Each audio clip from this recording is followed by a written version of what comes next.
There is no such thing as a perfect Muslim.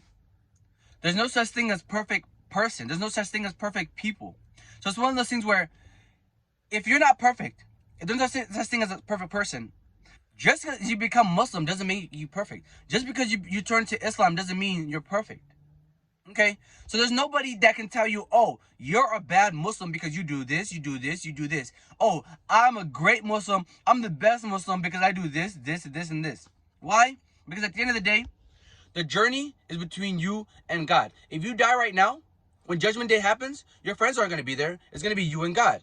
The sins you commit when you have to suffer the consequences of all the things you've done in your life, it's not going to matter about your friends. It's going to be you and God. So it's one of those things where there's no such thing as a perfect person.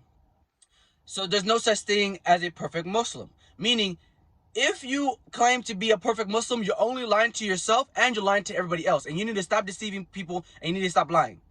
Because everybody is working on it. Some people just got started. Some people have been doing it forever. Some people have been born into religion and converted out. Some people are atheists and coming back in. Whatever it is, people are going through the process. People are going through the journey. But the one difference is, it's better to be a Muslim that eats pork than to not be a Muslim at all.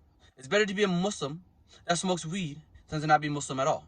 So when people are going through the journey, even if they smoke weed, even if they're eating pork, even if they're doing things that you don't do, it doesn't make you better than them. Just because that person's not doing the things that you don't do doesn't make you better. Why? Because there's 10 more people that are doing things that even you don't do. You pray 5 times a day. Okay, well, this guy prays 6. That's how in tune he was. Okay? Oh, you don't eat pork, no problem. That guy does everything else more. So it's one of those things where there's no such thing as a perfect person, so there's no such thing as a perfect Muslim. And anytime you let somebody make you feel like you're not a good Muslim, anytime you hear somebody trying to criticize you about all the things you're doing wrong, just let them know that not only are they not perfect, but there's no such thing as a perfect Muslim. So if there's no perfect Muslim, then there's no such thing as perfection.